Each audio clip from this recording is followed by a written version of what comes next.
this case, I'm just going to use an easy solder. I'm going to flux the solder, make that nice and flowable when it's heated,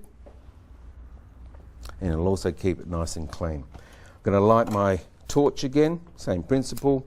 Light your lighter or your match, hold it in the opening, bring up your temperature.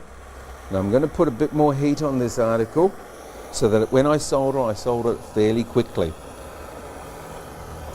Now to solder this, I've just slightly overlapped my ring over the edge of my fire brick. This will just allow me to get some heat in underneath the joint as well. Warm up the whole ring.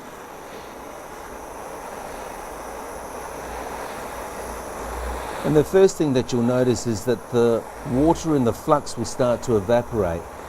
Keep heating that until the actual flux goes into a powdery solution. And once that happens, all the moisture is gone. You keep heating it until the actual flux then turns into a clear, glassy paste. That's about the time you bring your solder down. I'm going to place my solder on top of my joint, and I feed in as much solder as I need to close my joint.